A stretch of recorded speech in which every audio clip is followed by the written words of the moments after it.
দার্জিলিং থেকে নামার পথে পাশ দিয়ে টয় ট্রেনের রাস্তা, আর এরকম আঁকাবাঁকা পথে আমরা নিচের দিকে নেমেই যাব।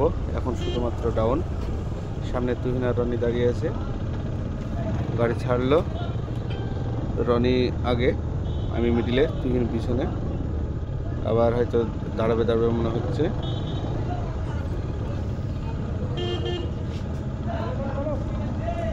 হয়তো তুহিন গাড়ি ছাড়েনি বলে দাঁড়িয়ে আছে। আবার শুরু করলাম। এই আঁকাবাঁকা পথ ধরে আমরা শুধু চলেই যাব। আর পাশ দিয়ে টয় ট্রেনের রাস্তাও চলে যাচ্ছে আমাদের সঙ্গে সঙ্গে। আর প্রাকৃতিক সৌন্দর্য সত্যি মনোমুগ্ধ করা, খুব ভালো লাগছে বাইক চালাতে। তো আমরা এভাবেই যাব। আসলে আবহাওয়াটা খুব সুন্দর, সেই কারণে ভালো লাগছে। আর টয় ট্রেনের রাস্তা ক্রস করার সময় একটু সাবধানে ক্রস করতে হবে, কারণ হচ্ছে টয় ট্রেনের রাস্তা রোডের উপর দিয়েও থাকে। ওখানে সাবধানে ক্রস করার একটাই কারণ, স্লিপ হয়ে যাবে না হলে। তো সেই জন্য সাবধানে ক্রস করতে হয়। এটা যেসব বন্ধুরা নতুন পাহাড়ে আসছে তারা অবশ্যই লক্ষ্য করবে, এবং টয় ট্রেনের রাস্তা ক্রস করার সময় সোজাভাবে মোটরসাইকেলের হ্যান্ডেলটা তুলবে, নাহলে স্লিপ করবে।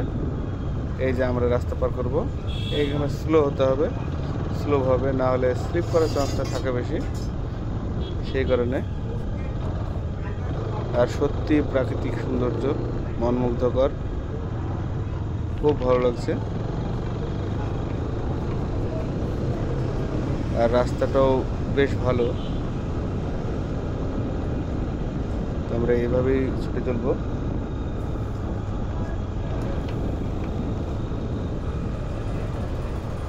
আর দেখতে পাচ্ছ এখন শুধু আমরা ডাউনের দিকে যাচ্ছি, ডাউন আর ডাউন।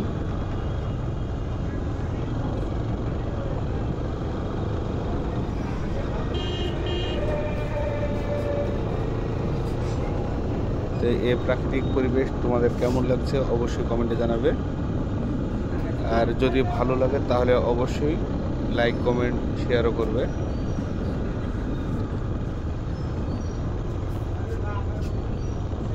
তারপর প্রতিটা বাঁক মানেই আবহাওয়ার পরিবর্তন, প্রতিটা বাঁকই আবহাওয়ার পরিবর্তন।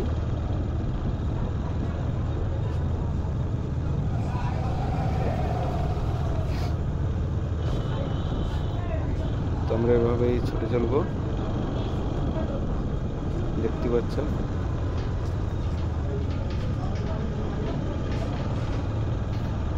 তো তোমরা একবার পাহাড়ে ঘুরতে অবশ্যই আসবে।